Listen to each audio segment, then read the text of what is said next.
Un virus mystérieux se propage dans le monde, bouleversant complètement la vie quotidienne. Les gens sont confinés chez eux, contraints de faire leur deuil à travers leurs téléphones portables et ordinateurs portables, les rencontres physiques étant devenues impossibles. Mais la situation est bien différente pour le protagoniste de notre histoire, qui cohabite avec la plus belle fille de sa classe.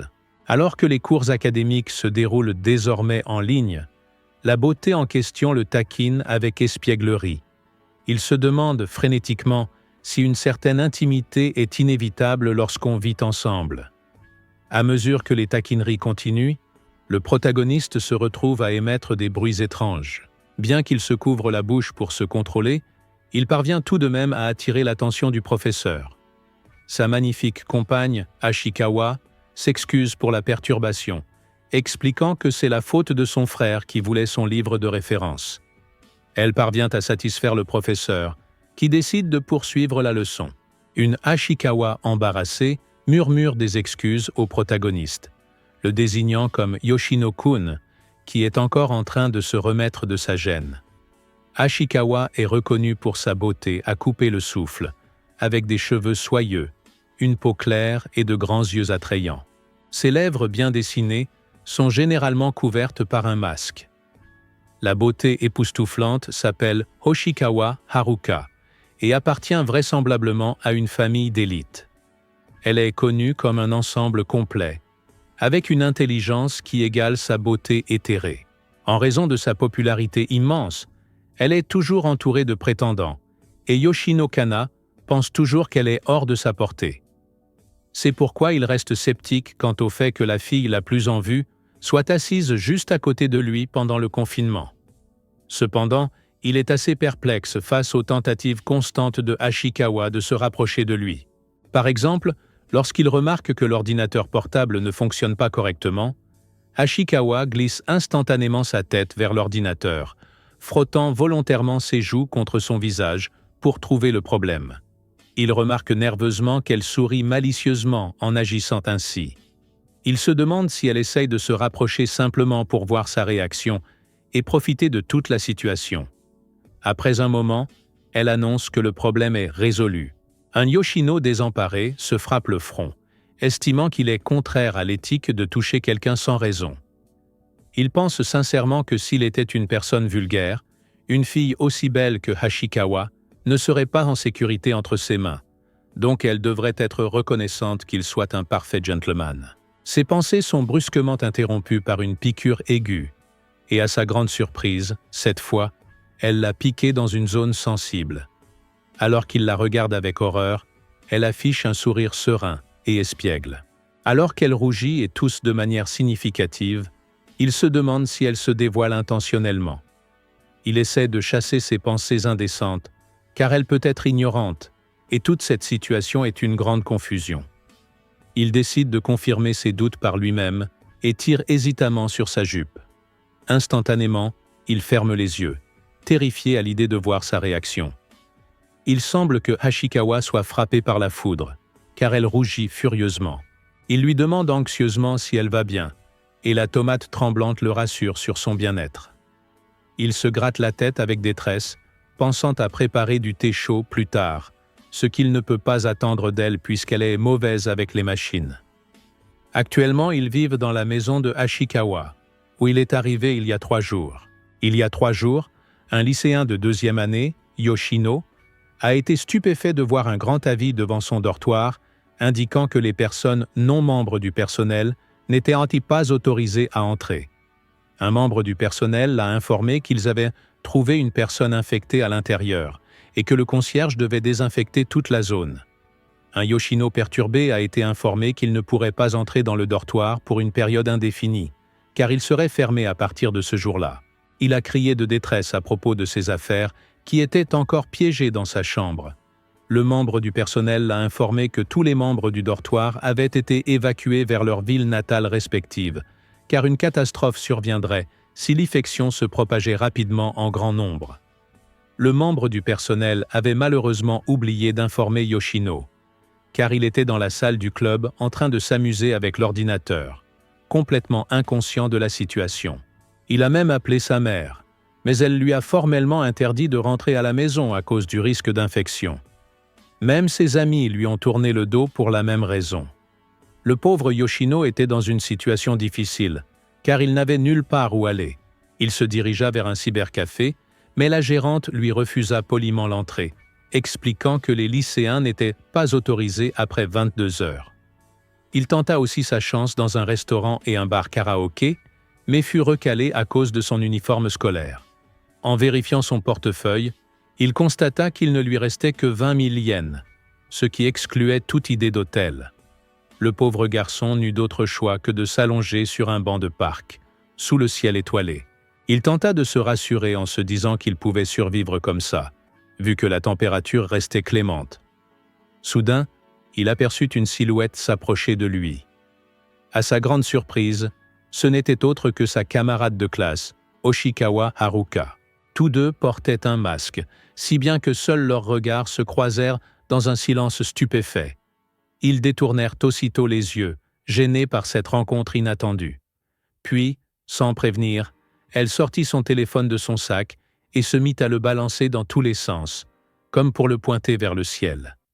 Il se demanda sérieusement si elle allait bien, en la voyant faire cette sorte de « danse du serpent » au beau milieu de la nuit. Avec aplomb, elle affirma qu'elle tentait de capter un signal Wi-Fi. Il perçut qu'elle regardait dans sa direction tout en parlant d'un ton plat. Leurs yeux se croisèrent de nouveau, brièvement, avant que chacun ne se referme sur lui-même. Il marmonna quelque chose d'incompréhensible sous son masque, ce qui alerta aussitôt les sens d'Haruka, qui tourna la tête vers lui avec curiosité. Il se redressa enfin et s'excusa de l'avoir surprise. Elle le reprit vivement, assurant qu'elle n'était pas choquée, juste un peu étonnée. Puis, feignant la surprise, elle fit mine de le reconnaître. « Yoshino-kun » Elle prétendit ne pas l'avoir identifié plus tôt à cause de l'obscurité et de son masque. Il confirma son identité, ce qui déclencha un petit rire gêné et familier chez Oshikawa. Il resta bouche bée devant son enthousiasme, se demandant si elle était toujours aussi joyeuse. Mais elle se reprit rapidement et lui demanda d'un ton neutre ce qu'il faisait là à une heure pareille. Pris de court, il répondit qu'il avait envie de dormir dehors. Devant son regard étonné, il expliqua qu'il vivait en dortoir. Elle le coupa aussitôt en affirmant qu'elle le savait déjà, l'ayant vu en sortir plus tôt. Les oreilles de Yoshino frétillèrent, elle l'avait donc remarqué. Il lui raconta alors qu'on avait découvert un cas d'infection dans son dortoir et qu'il avait dû partir, sans endroit où aller. Elle lui demanda pourquoi il n'était pas retourné chez sa famille, et il répondit que même ses parents refusaient de l'accueillir par précaution. Lorsqu'il l'interrogea à son tour sur sa présence si tard, elle balbutia avant d'avouer qu'elle cherchait du Wi-Fi pour son téléphone. Elle lui expliqua que sans Wi-Fi, elle ne pourrait pas suivre les prochains cours en ligne. Elle comptait capter un signal et le ramener chez elle. Yoshino l'interrompit bruyamment, la prenant de court, et lui expliqua que le Wi-Fi public ne fonctionnait que dans un périmètre limité, pas chez soi. Il ajouta qu'il lui suffirait d'avoir une connexion Internet à la maison pour créer un environnement distant. Il lui demanda si elle avait une connexion ou un routeur Wi-Fi chez elle, et elle répondit qu'elle n'en savait rien du tout. Il se moqua gentiment, et elle lui rendit un sourire poli en le remerciant. Il était convaincu qu'elle était assez intelligente pour comprendre par elle-même. Mais elle hésita, puis avoua qu'elle ne comprenait rien au matériel informatique. En faisant une moue de chaton, elle lui révéla qu'elle savait qu'il faisait partie du club informatique. Cette confidence le prit de court. Il ne s'attendait pas à ce qu'elle sache autant de choses sur lui. Elle lui demanda de l'aide, les yeux baissés et les joues rosies sous le masque, exprimant son envie d'apprendre l'informatique auprès du très calé Yoshino-kon. Il resta figé, se demandant s'il n'était pas en train de rêver. Il n'en revenait pas qu'un jour, la plus belle fille de la classe lui demande son aide de cette manière. Le visage d'Oshikawa s'illumina lorsqu'il accepta. Il se dit qu'il valait mieux l'aider que de passer la nuit seul dehors. Elle lui rappela alors le Wi-Fi et lui demanda s'il pouvait venir l'installer chez elle, à seulement 5 minutes à pied. Yoshino exprima son inquiétude quant à la réaction de ses parents en le voyant arriver à une heure pareille. Mais elle ne l'écouta même pas et l'entraîna en direction de chez elle. Dans le fond, Son cœur battait la chamade comme s'il partait en rendez-vous avec elle. Il en resta bouche bée en découvrant qu'elle vivait dans une tour d'habitation luxueuse. Son étonnement grandit encore lorsqu'elle entra un code de sécurité pour ouvrir la porte de l'immeuble. Lorsqu'elle l'invita à entrer, il devint nerveux. Il n'était pas habitué à un endroit aussi raffiné, lui qui avait toujours vécu dans un dortoir miteux. Une fois à l'intérieur de son duplex scintillant, les yeux de Yoshino s'illuminèrent devant le mobilier raffiné et le décor somptueux. Elle remarqua qu'il murmurait dans son masque et décida de retirer le sien pour mieux se faire comprendre. Il fut littéralement frappé par sa beauté sans le masque, au point de lui donner une note mentale digne d'un top modèle. Il répéta que l'endroit était incroyablement bien aménagé et très confortable. Mais à sa grande surprise, elle déclara être insatisfaite des équipements. Puis, sans attendre, elle l'invita à jeter un œil à son ordinateur dans sa chambre. Un peu tendu à l'idée de se retrouver seul dans sa chambre en pleine nuit, il demanda poliment où étaient ses parents, histoire de les saluer. Il prit un choc électrique intérieur lorsqu'elle lui révéla qu'elle vivait seule dans la maison. Elle précisa rapidement qu'elle habitait loin de sa famille. Le pauvre Yoshino eut du mal à respirer, en réalisant qu'ils étaient seuls tous les deux. Hoshikawa, remarquant son état, l'invita prudemment dans sa chambre. Il accepta, au grand soulagement de la jeune fille. Il fut impressionné par la chambre, simple mais élégante, avec un doux parfum flottant dans l'air. Elle lui montra l'ordinateur portable à vérifier, le même modèle que l'école avait distribué à tous. Gêné, il décida de s'en occuper rapidement et de filer ensuite. Quand il annonça qu'il allait y toucher, elle rougit et confessa qu'elle devait d'abord se préparer mentalement. Désormais perdu, il se demanda pourquoi elle l'avait appelée si elle n'était même pas prête. Puis il comprit qu'il y avait peut-être des fichiers sensibles à l'écran. Il lui suggéra alors de toucher l'ordinateur elle-même d'abord. Curieuse de savoir ce qu'il allait faire, la jeune fille timide resta interdite. Alors, il s'avança doucement, dangereusement près. Elle ferme les yeux, se prépare mentalement et lève les mains. Mais il l'évite délicatement et touche simplement l'écran. Elle rouvre aussitôt les yeux, surprise, tandis qu'il affiche les réglages de l'écran et entre le mot de passe du Wi-Fi de l'appartement. En même temps, il lui explique à voix haute chaque étape pour qu'elle comprenne mieux. Elle fronce le nez de gêne et finit même par le dire tout haut. Il la rassure, disant que ce n'est pas grave de ne pas tout savoir. Mais il ne se doute pas que ce n'est pas ça qui la gêne.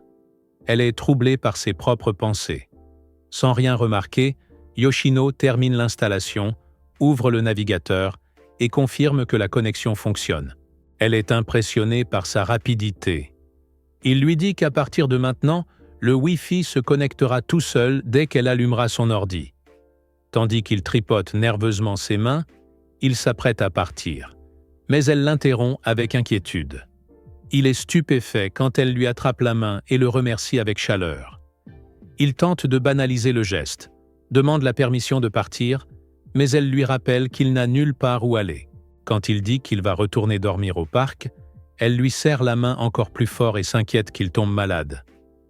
Un peu paniquée, elle lui avoue qu'elle vit complètement seule, qu'elle a une chambre d'amis et que la nuit devient dangereuse.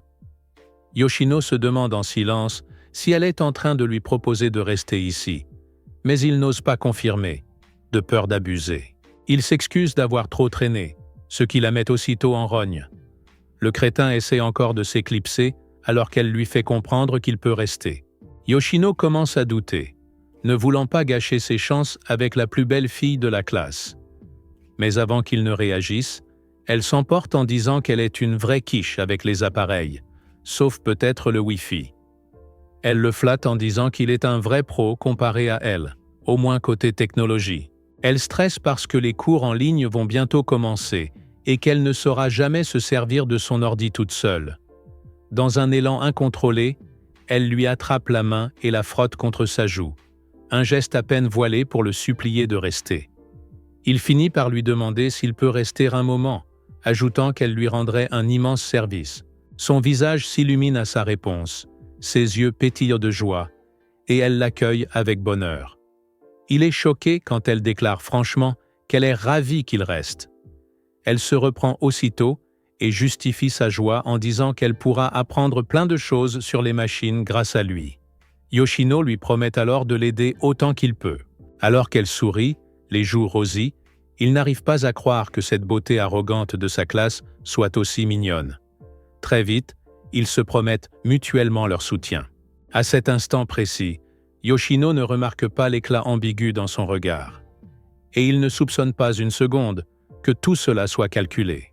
Pendant ce temps, Ashikawa se remémore que sa famille la traite de piètre menteuse, car elle se fait toujours trahir par ses yeux trop innocents.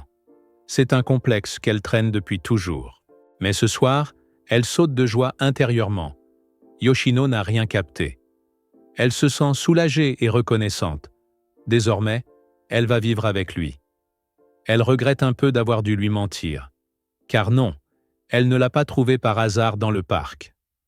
En réalité, quand elle a entendu que le dortoir des élèves allait fermer, elle a immédiatement pensé à Yoshino. Elle s'est demandé s'il était retourné chez lui, car elle s'inquiétait vraiment pour lui. Mais elle a vite envisagé l'autre option, qu'il n'ait nulle part où aller. Alors elle a ouvert son ordi à toute vitesse comme une pro, ce qui prouve qu'elle n'est pas du tout nulle avec les machines. Elle a rapidement deviné que le seul endroit où il pouvait passer la nuit, c'était le parc. C'est donc là qu'elle est allée, non pas pour chercher du Wi-Fi, mais pour retrouver Yoshino. Quand elle l'a vu, elle n'a pas pu s'empêcher de sourire tout du long, tout en le cachant parfaitement derrière son masque. Faire semblant de ne rien comprendre à l'informatique, un mensonge improvisé pour l'attirer chez elle. Elle se souvient du jour, avant la cérémonie d'entrée, où son téléphone refusait de se connecter à Internet. Elle était restée là, seule, pendant une demi-heure, pendant les vacances de printemps. Et comme par miracle, Yoshino est passé. Elle lui a demandé de l'aide, et lui, sans émotion, a pris son téléphone pour vérifier rapidement le problème. À sa grande surprise, il l'a résolu en quelques secondes. Il a juste connecté le téléphone au Wi-Fi gratuit. C'était leur toute première rencontre. Elle lui a expliqué que son téléphone était neuf, qu'elle venait d'emménager.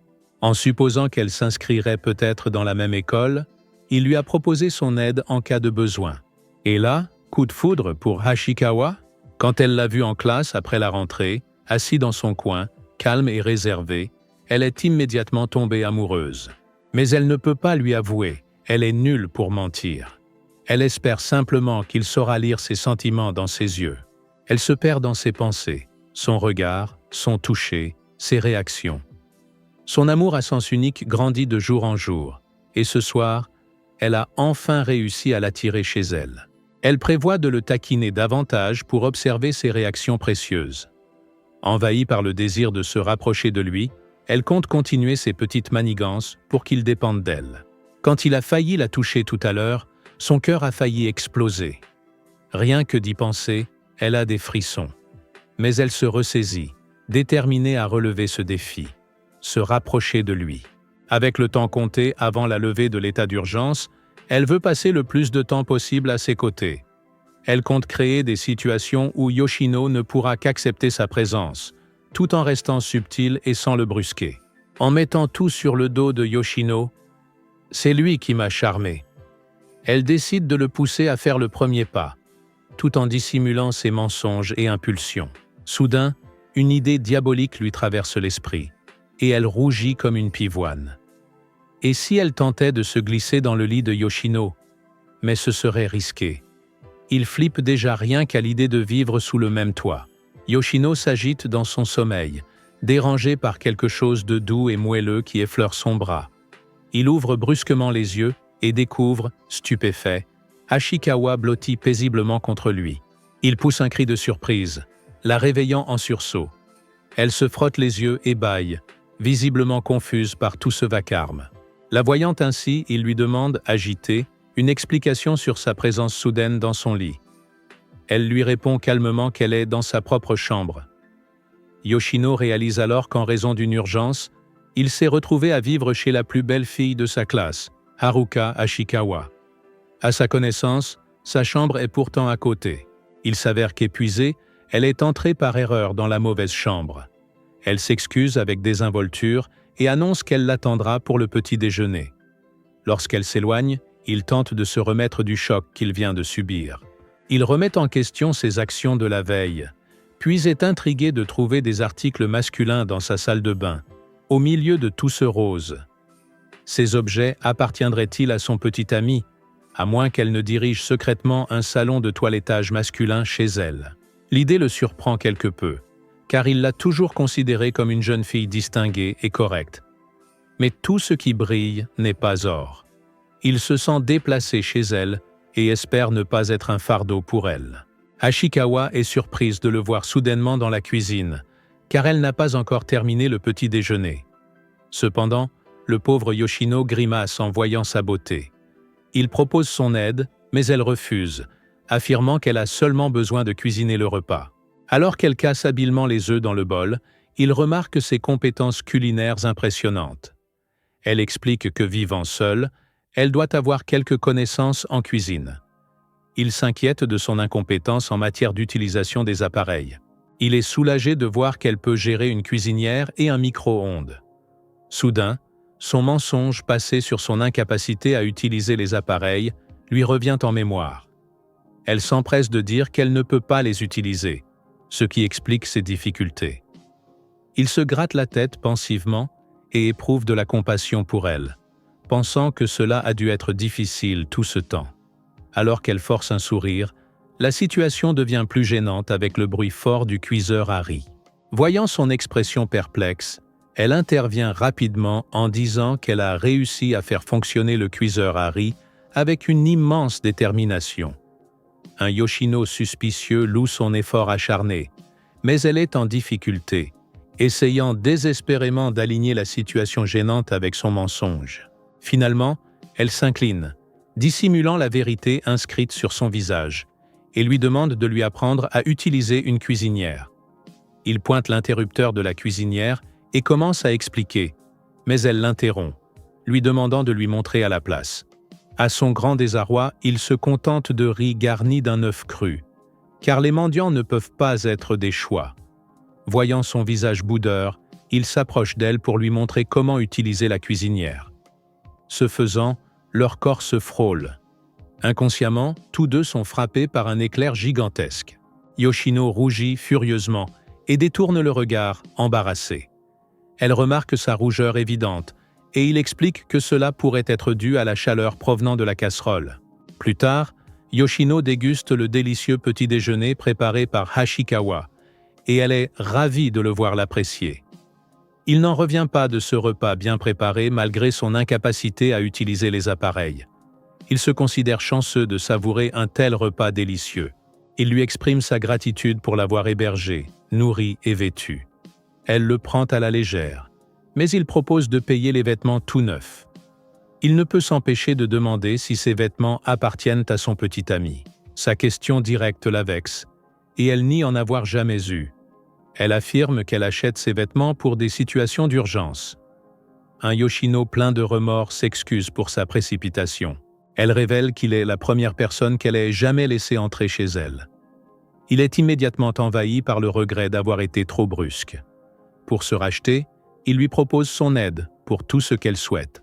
La voyant confuse, il explique que jusqu'à hier, il était destiné à dormir dans le parc. Mais maintenant, grâce à elle, il mène une vie luxueuse. Pour cette raison, elle peut lui demander n'importe quelle faveur qu'elle souhaite. Au fond d'elle, elle rêve qu'il la prenne sauvagement, mais elle se ressaisit et lui propose simplement une sortie pour faire les courses. Elle explique qu'ensuite, ils pourront toujours cuisiner ensemble, car faire tout ça seul, c'est difficile. Il se propose immédiatement pour cuisiner à sa place. À sa grande surprise, il annonce fièrement qu'il peut préparer des nouilles instantanées ou des plats tout prêts. Elle manque d'éclater de rire, mais se retient et s'excuse de son comportement. En le voyant tout gêné, elle décide de lui confier la tâche de cuisiner, persuadée que tout ce qu'il fera sera forcément délicieux. Il la regarde avec de grands yeux étonnés, puis sourit timidement, ce qui la ravit. Yoshino profite tellement de son séjour chez Hashikawa qu'il en oublie presque l'existence du mystérieux virus qui continue de se propager. La situation générale est chaotique, entre pénurie de produits de base et flambée des prix provoquée par la panique. Les supermarchés sont pris d'assaut par des acheteurs frénétiques qui se ruent pour stocker. Ashikawa décide d'utiliser la caisse automatique, pensant que ce sera plus rapide. Yoshino doute qu'elle sache s'en servir. Elle lui sourit et confirme sans honte qu'elle n'en est pas capable. Il lui montre comment scanner les articles avec le lecteur de code barre, mais il sent son regard insistant sur son visage, ce qui le rend nerveux.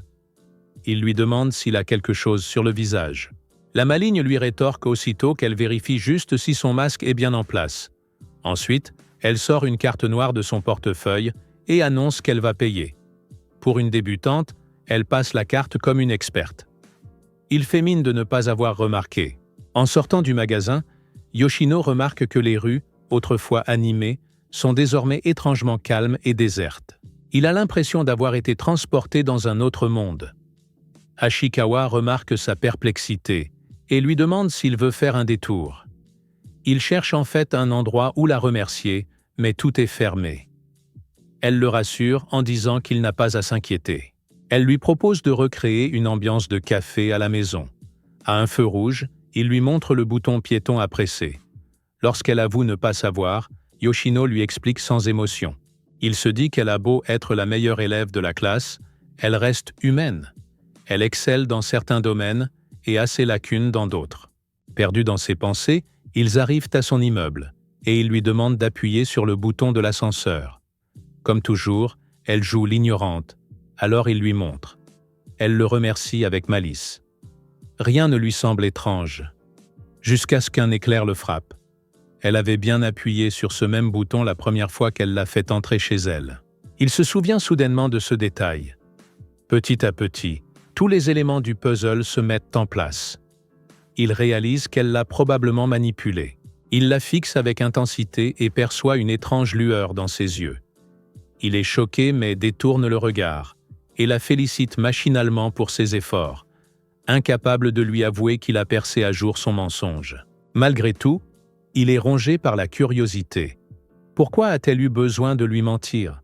En la voyant sourire aussi sincèrement, il ressent une envie soudaine de préserver cette expression. Il repense à ce mensonge à propos des appareils ménagers. Il se demande si elle voulait simplement l'attirer chez elle en se faisant passer pour incapable. De son côté, Ashikawa lui dit de bien se reposer après avoir porté tous les sacs. Il la fixe, cherchant à lire dans ses pensées. Il sait qu'elle se délecte de ses réactions, mais il sent qu'elle n'a aucune mauvaise intention. Pourtant, il n'arrive toujours pas à croire qu'elle pourrait avoir des sentiments forts pour lui. Il ne peut pas lui en vouloir non plus, car le monde extérieur est en plein chaos, alors ses émotions à elle aussi pourraient être bouleversées. Yoshino fait un saut dans son école fantôme pour voir comment elle tient le coup. Il est soulagé que Ashikawa ne soit pas avec lui, car chez elle, il a toujours des pensées étranges à l'idée d'être seul avec elle. Il déambule sans but, s'interrogeant sur la réouverture des dortoirs. Il est surpris de voir un panneau indiquant que l'accès à l'école est interdit. L'agitation habituelle des élèves de ces derniers jours lui manque. Et même le week-end, l'école restait animée par les activités du club. Il décide d'y retourner pour éviter d'avoir des ennuis avec le gardien de sécurité. Même après avoir été évacué du dortoir et chassé d'autres endroits, tout lui semble comme un rêve. Mais maintenant, petit à petit, les choses se calment et il accepte que rien n'est plus comme avant. En arrivant chez lui, il est chaleureusement accueilli par une Ashikawa toute rouge. Il reste stupéfait par son regard pétillant pendant un instant. Elle se demande avec anxiété s'il est épuisé. Il annonce qu'il va d'abord se laver. Alors elle décide qu'ils prépareront le dîner ensemble après qu'il aura fini. Il confirme, mais reste abasourdi par cette situation inhabituelle. Il réalise que s'il avait été seul, il aurait succombé à la dépression. Pendant ce temps, elle noue son tablier et lui demande quels plats il aime afin de pouvoir les préparer en conséquence. Yoshino la fixe du regard, se demandant que même si elle n'est pas forcément mauvaise en machine comme elle le prétend, il ne comprend pas pourquoi elle lui ment. Mais il veut continuer à vivre avec elle, car vivre dans sa somptueuse demeure et avoir 3 repas complets par jour est une bénédiction. Il ignore également ses mensonges et est convaincu qu'il pourrait se rapprocher. Il est parfaitement conscient qu'étant donné l'isolement, la proximité est inévitable. Il se prend même pour une Ashikawa, les yeux embués. lui avouant son amour. Il décide que pour maintenir ce train de vie fastueux, il doit veiller à ne pas offenser Hashikawa. Plus tard, il trouve une petite culotte féminine par terre. Il la ramasse et frissonne à l'idée qu'elle puisse appartenir à Hashikawa. L'idée qu'elle le prenne en flagrant délit le bouleverse et le contrarie. Il décide alors de la remettre. Mais avant qu'il ne puisse le faire, Hashikawa, le visage impassible, surgit de nulle part et le traite de pervers. Le pauvre garçon est trop choqué pour se défendre. Au lieu de cela, il s'incline frénétiquement devant elle et s'excuse avec désespoir. Elle l'interroge d'un air menaçant sur le fait qu'il a tâtonné avec ses sous-vêtements. Il proteste faiblement qu'il les a ramassés inconsciemment. Elle le regarde pensivement, tandis qu'il est certain d'être dans le pétrin et d'être bientôt mis à la porte. Toutes ces horribles inquiétudes se confirment lorsqu'elle le traite de ringard et lui dit adieu. Tremblant de honte, il tente de raisonner en bégayant lorsqu'elle déclare qu'elle ne fait que jouer avec lui. À sa grande surprise, il lève le visage et la trouve souriante et malicieuse. Elle le rassure en lui disant qu'elle ne lui en veut pas. En fait, elle s'excuse d'avoir laissé cet objet risqué à la vue de tous. Immédiatement, il mentionne que l'objet risqué est plutôt lisse. Réalisant son erreur, il s'effondre sur lui-même et commence à s'excuser comme s'il n'y avait pas de lendemain. Il sait que cette fois, il a dépassé toutes ses limites comme un idiot et qu'il sera certainement chassé. À sa grande surprise, elle affirme ne pas être fâchée du tout. Alors qu'il la fixe, les yeux écarquillés, elle se baisse timidement, révélant ses énormes melons crémeux qu'il ne peut s'empêcher d'apercevoir. Immédiatement, il plisse les yeux, angoissé, et pose à nouveau la tête par terre, s'excusant avec véhémence. Elle est déconcertée par sa réaction étrange lorsqu'il avoue haut et fort qu'il voit. Soudain, elle comprend ce qu'il veut dire et cache timidement sa poitrine d'un léger haussement d'épaule. Après un silence gêné, elle lui assure que son aperçu ne la dérange pas, à sa grande surprise. Elle se dit que ce n'est pas grave puisque c'est lui qui voit ses jumeaux. Il pense qu'elle devrait être plus prudente avec lui, puisqu'il est un homme. Au lieu de répondre directement, Yoshino déclare qu'il fera plus attention à l'avenir et qu'elle peut utiliser la salle d'habillage en premier. Sur ces mots, il s'éclipse maladroitement, évitant de dire quoi que ce soit de plus embarrassant. Après son départ, elle pousse un soupir contrarié, frustrée d'avoir perdu ses moyens devant lui et d'avoir peut-être été trop loin.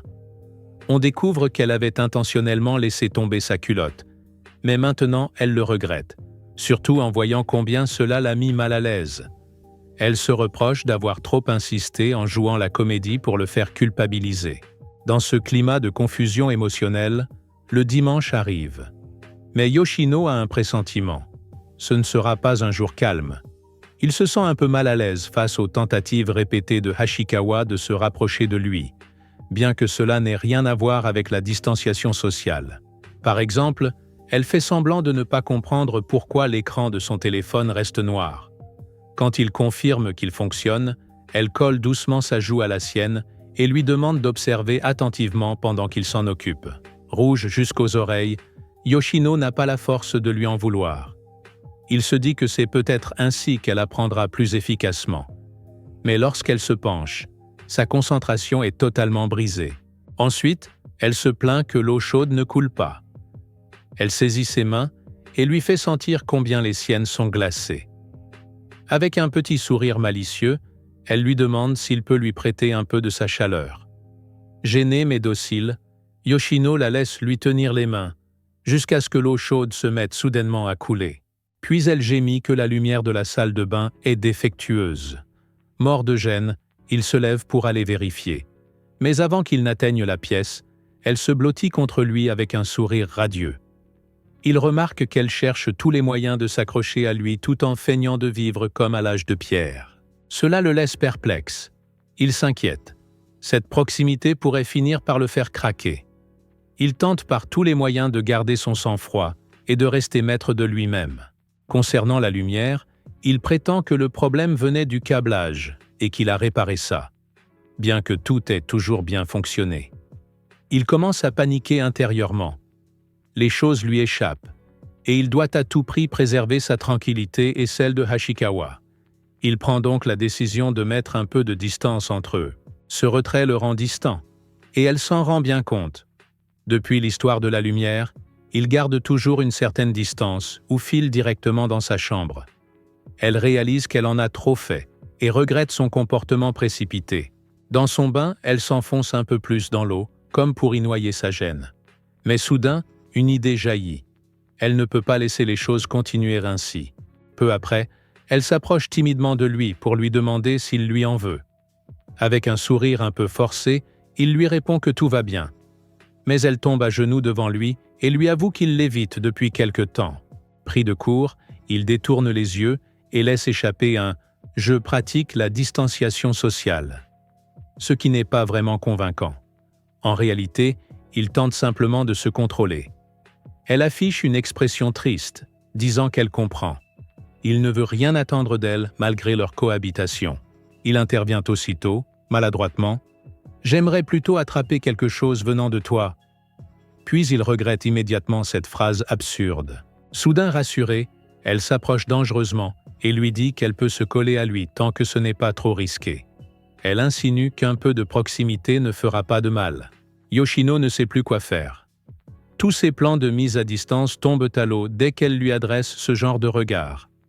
Il se sent soulagé en voyant son sourire satisfait lorsqu'elle s'installe tout près de lui, même si elle semble avoir du mal à rester concentrée. Après tout, le garçon qu'elle admirait en secret à l'école est désormais juste à côté d'elle. Déterminée à ne pas se faire rejeter, elle continue de dissimuler soigneusement qu'elle sait très bien utiliser les appareils, espérant qu'il ne découvrira jamais la vérité. Pendant ce temps, Yoshino apprend que les cours en ligne commencent dès demain. Il se demande s'il pourra vraiment rester concentré avec Hashikawa à ses côtés. Yoshino est arrivé chez Hashikawa vendredi soir, a survécu à un week-end mouvementé. Et voilà que le lundi matin pointe déjà le bout de son nez.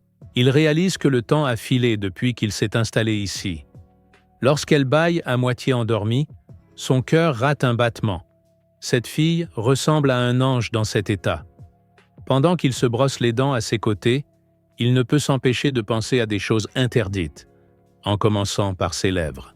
Et quand il l'observe depuis un certain angle, il bénéficie d'un coup d'œil chanceux dans l'interstice de son décolleté.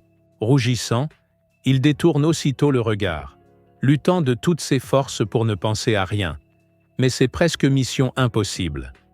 Elle le surprend en pleine rêverie et suppose qu'il veut peut-être utiliser l'évier. En voulant lui faire de la place, elle trébuche soudainement et tombe sur lui, semant la panique. Il se redresse aussitôt, complètement affolé, s'excusant à toute vitesse. Pour le calmer, elle lui crie que ce n'est rien et le remercie même de l'avoir rattrapé. En voyant son état de stress avancé, elle décide de lui laisser un peu d'air et sort de la salle de bain. Son cœur bat à tout rompre, et il lève les mains comme s'il tenait quelque chose d'invisible. Même si c'était un accident, il est soulagé qu'elle n'ait pas fait de scandale. Il espère juste qu'elle n'a pas compris ses intentions. Il se donne une gifle pour essayer de faire passer l'embarras. Il décide de passer à autre chose, d'autant que les cours en ligne commencent aujourd'hui. Ils suivent le même emploi du temps que les cours normaux. Les élèves doivent porter leur uniforme, les profs enseignent en classe, mais les élèves restent chez eux. La veille, Hashikawa lui a demandé s'il serait à l'aise de suivre les cours à côté d'elle. Mais il a refusé catégoriquement, expliquant qu'elle devrait rester dans sa chambre pour mieux se concentrer. Et aussi, il ne voulait pas que les autres découvrent qu'ils vivent ensemble, histoire d'éviter les rumeurs inutiles. C'est ainsi que Yoshino suit ses cours dans la salle à manger. Comme c'est le premier jour en distanciel, le cours est plutôt court. Alors qu'il tente de se concentrer, le professeur appelle frénétiquement Hashikawa pour résoudre un problème. Elle ne répond pas. Le professeur suppose que sa connexion a dû couper. Yoshino est intriguée, car le prof peut voir tous les élèves. Donc si elle quitte le cours, elle sera grillée. Le prof ajoute que c'est normal d'avoir quelques soucis techniques le premier jour et qu'il n'est pas inquiet pour elle vu son niveau. Mais Yoshino, lui, commence à s'inquiéter. Le professeur l'interpelle ensuite pour résoudre l'exercice. Le pauvre panique, car c'est la première fois qu'on l'appelle. Soudain, Hashikawa surgit derrière lui et lui chuchote quelque chose à l'oreille. Il se retourne vers elle, stupéfait. Le professeur s'étonne de son comportement étrange. Yoshino improvise alors une excuse, disant qu'un cafard est apparu de nulle part. Le professeur lui demande s'il va bien, alors il demande à se retirer un instant et coupe la connexion. Il se tourne aussitôt vers Hashikawa, qui est toute tremblante de peur, lui demandant si la bestiole est toujours là. Il lui explique qu'il a juste inventé ça pour pouvoir quitter le cours. Elle pousse un soupir de soulagement et lui dit que son ordinateur ne fonctionne plus. Il s'apprête à le prendre, mais elle esquive le geste et pose l'appareil sur la table. Elle lui fait ensuite signe de ramener son propre ordinateur et de le poser à côté du sien. Il obéit, mais jette des regards anxieux pour surveiller ses réactions. À sa grande surprise, elle lui sourit avec éclat. Lorsqu'il allume son ordinateur, il démarre sans problème. Elle explique que l'écran s'était soudainement éteint et qu'elle a cru qu'il était cassé. Il lui montre, à son grand embarras, que l'écran était simplement éteint. Il sourit intérieurement, pensant qu'elle a enfin compris son erreur. Quand il dit vouloir retourner à ses cours, elle gonfle les joues comme un petit mochi vexé. Il soupçonne qu'elle voulait en fait qu'il suive les cours à ses côtés. Il réalise qu'elle avait tout orchestré pour qu'ils soient ensemble. Finalement, ils se reconnectent ensemble, et le prof demande si Yoshino a bien réglé le problème. Il confirme, et le professeur se dit soulagé de voir Hashikawa aussi de retour. Elle s'excuse pour le dérangement. Devant son visage neutre, Yoshino se demande si elle n'a pas envie de s'asseoir à côté de lui. Puis, d'un coup, elle lui adresse un sourire adorable qui lui transperce le cœur. Il en conclut qu'au moins, elle ne le déteste pas. Et s'ils gardent un air sérieux, leur secret sera sauf, et ils pourront suivre les cours sans souci. Mais ses théories tombent à l'eau quand elle commence à le taquiner. Quand il lui demande ce qu'il se passe, elle prétend que son ordi déconne. Il regarde. L'écran est effectivement noir. Elle en profite pour lui souffler dans l'oreille. Le pauvre sursaute comme si un ouragan venait de s'engouffrer, mais il doit rester impassible à cause du cours. Ensuite, elle fait glisser son doigt sur sa main, lui donnant des frissons. Il comprend qu'à ce rythme, aucun des deux ne pourra se concentrer. Il essaie de s'éloigner, mais ses doigts le poursuivent et glissent à nouveau sur sa main. Puis elle la caresse affectueusement, ce qui le fait rougir jusqu'aux oreilles. Le cours se termine enfin, et le prof leur dit de s'organiser de la même manière pour le cours suivant. Pendant ce temps, Yoshino, au bord de la crise de nerfs, compte que cette chipie l'a taquiné environ 30 fois. Il halète, son cœur sur le point d'exploser, mais en même temps, il se sent honoré. Il n'arrive pas à comprendre pourquoi elle agit ainsi. L'aurait-elle fait pour lui faire plaisir? Elle le regarde normalement, le félicite pour sa performance. Elle semble amusée, ce qui le fait paniquer. Ses réactions étaient-elles si ridicules? Mais en voyant son visage stressé, elle semble soudainement réaliser que ses gestes étaient peut-être déplacés. Elle lui demande s'il a détesté ça. Son cœur s'emballe. Il lui dit qu'il a juste été surpris, mais qu'il n'a pas particulièrement détesté ses taquineries. C'est là qu'il la regarde attentivement et remarque à quel point elle est belle, avec sa peau douce et parfaite. Il réalise que l'écart entre son image de première de classe sérieuse et sa vraie nature est énorme. Il comprend pourquoi certains sont tombés amoureux d'elle. Il imagine déjà la jalousie de ceux qui découvriront qu'il est assis à ses côtés. D'un coup, être assis près d'elle ne lui semble plus si bizarre. Elle propose de suivre les cours ensemble le lendemain aussi. Voyant son air confus, elle ajoute que comme ça, il pourra l'aider rapidement en cas de problème. Yoshino se dit que tant que son visage n'apparaît pas sur sa caméra, ça ira. Il finit par exprimer son inquiétude à demi-mot. Est-ce qu'elle ne va pas recommencer à faire des trucs bizarres pendant le cours? Très innocemment, elle lui demande ce qu'il veut dire par « bizarre ». Il détourne le regard, faisant allusion aux pics et aux caresses de tout à l'heure. Elle sourit et promet qu'elle se comportera comme il faut. Yoshino n'arrive pas à lire sur son visage. Son esprit semble toujours aussi machiavélique. Mais il accepte de suivre les cours avec elle. Elle lui lance un sourire mystérieux et dit qu'elle a vraiment hâte d'y être. Sous l'insistance bien marquée de Hashikawa, les deux décident finalement d'assister aux cours ensemble. De cette façon, Yoshino peut surveiller son écran et intervenir si besoin. La seule règle? Ne surtout pas apparaître accidentellement sur sa caméra. Rien que d'y penser, ça le glace. Tout se passera bien, à condition qu'elle se tienne tranquille.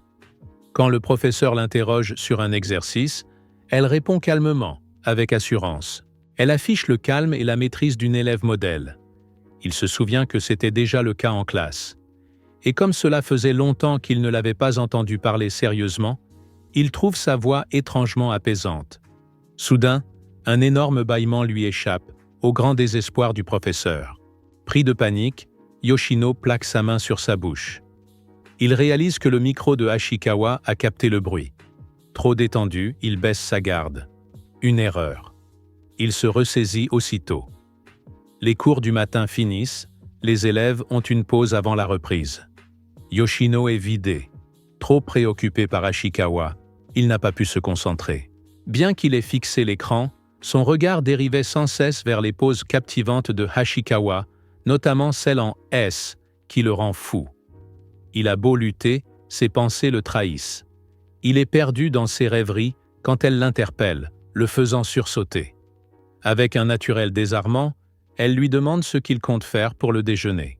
Il comprend qu'elle parle d'une conversation de groupe sur l'application Broom Lunch, un espace où toute la classe 2A s'est réunie pour déjeuner ensemble, en visioconférence. C'est une appli populaire qui permet les appels vidéo à plusieurs. Yoshino hésite. Il n'a pas vraiment d'amis et sent qu'il n'a pas été invité. D'autant que celle qui a lancé l'idée ne l'apprécie pas. L'instigatrice, c'est Aka Natsuki, une amie très proche, voire un peu trop, de Ashikawa. Elle est aussi celle avec qui Yoshino a une rivalité constante. Il l'encourage à y aller seule, mais elle insiste. Natsuki les a tous les deux invités. Elle a bien compris qu'il panique à l'idée de passer du temps avec Natsuki et les autres. Elle le prend par la main, décidée à le présenter au groupe. Malgré ses protestations, elle l'oblige à déjeuner avec tout le monde. Elle sort même un bento déjà préparé pour lui, avec un grand sourire, comme s'il n'avait plus le choix. Désarmé par tant de gentillesse, et par ce déjeuner maison, Yoshino ne peut qu'accepter. Mais dès qu'il rejoint la salle virtuelle, Natsuki lui hurle dessus pour sa présence et le fusille du regard. Elle semble le détester sans raison apparente. Heureusement, Ashikawa intervient avec un sourire d'ange, expliquant que c'est elle qui l'a invité. Natsuki, stupéfaite de leur proximité, demande des explications. Ashikawa, tout en douceur, lui répond qu'ils sont devenus plus proches dernièrement. Le regard étrange de Natsuki met Yoshino extrêmement mal à l'aise. Il compare alors Ashikawa à un ange, et Natsuki à Cerbère. Il envisage sérieusement de quitter la conversation, mais c'est là que tombe la question fatidique sur leur relation. Pris de court, Yoshino bafouille qu'ils sont juste amis. Mais Natsuki le coupe sèchement. Elle ne lui parlait pas à lui. Son regard noir le cloue sur place. Heureusement, Ashikawa confirme calmement qu'ils sont amis, et la tension baisse un peu. Yoshino, lui, décide de ne plus ouvrir la bouche. La discussion dévie sur le virus et les derniers événements. Le ton devient sérieux. Tout le monde partage ses inquiétudes, sauf Yoshino, qui reste silencieux, se sentant mis à l'écart, comme puni dans un coin de la classe. Son seul réconfort, c'est le bento fait main par Ashikawa. Aussi beau que bon. Cela lui permet d'échapper un moment à la morosité ambiante. Mais alors qu'il savoure, Natsuki relance une question. Elle suppose que Ashikawa vit seul. Surprise, Ashikawa panique un instant, puis répond que oui. Une autre question fuse aussitôt. Est-ce qu'elle ne se sent pas seule? Rougissante, Ashikawa nie catégoriquement. Mais Yoshino perçoit une gêne dans son expression. Elle ment. Et bien sûr, Natsuki, fine observatrice, le remarque immédiatement, même si Ashikawa insiste. Natsuki affirme qu'elle ment quand elle dit ne pas se sentir seule. Elle propose même de venir lui tenir compagnie. Yoshino, intérieurement, la traite d'idiote. Il se retient de réagir et préfère rester en retrait. Il coupe son micro par précaution. Comme il le pressentait, il passe inaperçu, et la réunion se termine. Il se rend compte que, malgré tout, il a de la chance d'avoir Ashikawa à ses côtés. En partant vers sa chambre, Ashikawa lâche une bombe. Natsuki lui a envoyé un message, disant qu'elle compte lui rendre visite. Elle lui demande timidement s'il est d'accord. Son cœur s'emballe. Mais c'est à elle de décider, pense-t-il. Il prend alors une décision. Si Natsuki vient, il partira. Il ne veut pas qu'elle découvre leur cohabitation. Ashikawa presse son téléphone contre sa poitrine, se rappelant que leur secret doit être préservé. Yoshino est surpris de la voir si troublée. C'est comme si elle mourait d'envie de dire la vérité à Natsuki. Mais lui, inquiet, la supplie de ne rien révéler. Elle promet de se contenter d'un petit sous-entendu, rien de plus. Il lui demande franchement si elle préférerait passer du temps seule avec Natsuki. Agacée, elle rétorque qu'il n'est pas un fardeau et qu'il n'a pas à s'inquiéter. Touché par sa générosité, il se dit qu'un simple « merci » ne suffit pas. Il ne veut pas qu'elle continue à tout faire pour lui sans retour. Il se met en tête de lui rendre l'appareil, et vite. De son côté, Ashikawa fonce dans sa chambre, le cœur battant. Elle s'écroule sur son lit en soupirant de bonheur. Yoshino est trop adorable, et beaucoup trop honnête. Ses remerciements répétés la font fondre. Elle sent qu'il évolue, et cela l'émeut profondément. Elle pense qu'il vaudrait mieux avertir un peu ses amis de leur relation. Après tout, il serait préférable de dire qu'ils sortent ensemble plutôt que de se faire surprendre dans une situation gênante. Mais elle se ravise. Elle sait que s'il se sent trahi, il pourrait décider de partir. Alors, elle choisit la patience et décide de rester à ses côtés, quoi qu'il arrive. Elle envoie aussitôt un message à Natsuki pour lui demander de ne pas venir. Ce qui, évidemment, éveille les soupçons de son ami. Un mois s'est écoulé depuis que Yoshino a commencé à vivre avec la plus belle fille de sa classe et à suivre ses cours en ligne. Pendant cette période, les stimulations déroutantes de Ashikawa sur ses émotions profondes ont été à leur apogée. Un jour, pendant un cours en ligne, elle murmure qu'elle a accidentellement fait tomber une gomme. Tandis qu'elle tente d'atteindre ses fournitures sous le bureau, Yoshino se force à rester calme, car la moindre erreur pourrait déclencher un scandale irréversible à propos de leur cours ensemble. Non seulement cela, mais ces taquineries incessantes continuent jusqu'à ce jour-là. En fait, il a remarqué qu'avec le temps, ses émotions ont gagné en intensité, ce qui a éveillé ses soupçons sur ses actions délibérées. Il relie ses comportements à la possibilité qu'elle soit attirée par lui. Mais il ne comprend pas vraiment pourquoi, vu qu'elle est la fille la plus populaire de la classe, alors que lui est un solitaire sans inspiration.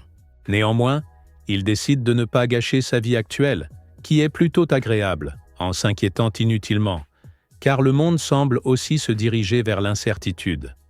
Lorsqu'un message apparaît sur son téléphone annonçant l'annulation d'un festival sportif, cela ne le touche pas vraiment, car il n'a jamais été un grand amateur des voyages et événements de sportifs.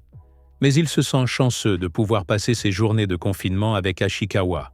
Après cet incident fatal dans la salle de déjeuner avec Natsuki, Yoshino a commencé à rejoindre régulièrement la salle. Cependant, il semble que Natsuki le déteste pour une raison quelconque, car chaque fois qu'il tente de se mêler aux autres, elle le rejette toujours. Le pauvre garçon n'a d'autre choix que de se fondre dans le fond. Il pose sa tête dans ses mains, préoccupé par le comportement de Natsuki. Ashikawa a observé sa dépression et se demande comment il va. Il invente une excuse, disant qu'il n'est pas habitué aux cours à distance et qu'il se sent somnolent l'après-midi. Instantanément, elle lui propose de poser sa tête sur ses genoux. Il est stupéfait par cette proposition délicieuse. Son visage tremble d'émotion, tandis que celui de Ashikawa devient aussi rouge qu'une tomate. Elle lui mentionne que s'il est gêné, il n'est pas obligé d'accepter. Yoshino se demande combien de temps elle continuera à lui faire des propositions pareilles s'il continue à les ignorer. Il lui chuchote qu'à l'intervalle, il s'endormira sur le canapé. À son grand étonnement, elle déclare qu'elle ne le laissera pas l'utiliser s'il veut absolument un oreiller de genou. Il désigne ensuite le lit, mais la tomate gonflée fait la moue en disant qu'elle ne le laissera même pas l'utiliser. Même le sol sera interdit. Yoshino n'a d'autre choix que de se laisser faire avec ses genoux voluptueux. Il proteste, disant qu'ils sont en plein cours. Ashikawa lui assure que le professeur se concentre toujours sur les manuels et le tableau. Instantanément, le poids de son désir devient plus lourd que la peur d'être pris. Il remarque également que d'autres élèves somnolent. Il pose immédiatement sa tête sur ses genoux et ressent une chaleur agréable qui se dégage d'eux. Une douleur de gêne le traverse, car il ne peut contrôler son regard. Il décide de changer de position et regarde le plafond. Mais alors, quelque chose attire son regard. Ashikawa remarque son embarras et lui ébouriffe doucement les cheveux. Elle s'exclame qu'il a des cheveux doux. Lorsqu'il exprime sa crainte de devenir chauve, elle lui propose un massage de tête. Fidèle à ses paroles, le massage est extrêmement relaxant et il se demande ce qu'ils sont en train de faire pendant le temps de cours. Il regarde son visage éclairé, mais il est trop nerveux pour s'endormir. Il réfléchit à la question de savoir combien de temps ils pourront réprimer leurs sentiments et leurs désirs et continuer à envoûter tout le monde. Plus tard, ils apprennent qu'ils entrent dans la semaine d'or. Ils peuvent sortir de chez eux pendant un moment. Cependant, pour lui, ce ne ressemble pas à des vacances, car il vit avec Ashikawa depuis plus de 45 jours. Ils n'ont pas de plan de rencontre, et les magasins sont tous fermés, alors il décide de rester à l'intérieur. Soudainement, son téléphone se met à vibrer, et il se demande si ses parents se sont enfin souvenus de lui. À son grand étonnement, c'est la bête Natsuki. Il se bouche les oreilles comme une autruche pour ignorer l'appel, mais ça continue à vibrer de manière agaçante. À contre-cœur, il répond à son appel et se fait engueuler pour être lent. Ensuite, elle l'attaque, le bombardant de questions sur sa relation avec Ashikawa. Il commence par dire qu'ils sont camarades de classe, puis amis, connaissances, et enfin humains. Mais la dame impitoyable n'est pas satisfaite. Alors lorsqu'elle l'appelle soudainement idiot, on dirait qu'elle est carrément mariée avec lui. Amusée par son impertinence, il lui pose plutôt une question sur sa curiosité. Elle explique que l'invitation de Ashikawa à la salle de déjeuner l'a effrayée et qu'elle craint qu'un type bizarre comme lui ne colle à elle comme de la glue. Il est blessé par son attaque directe, puisqu'elle l'a traité de parasite. Elle lui réplique que leurs visages sont séparés par des téléphones. Natsuki est sur lui comme une détective débutante, alors il lâche qu'auparavant, elle avait besoin d'aide pour réparer son Wi-Fi, et c'est ainsi qu'ils se sont connus. Il mentionne même qu'elle semblait troublée à ce moment-là, ce qui intrigue Natsuki, car Ashikawa ne se laisse que rarement troubler.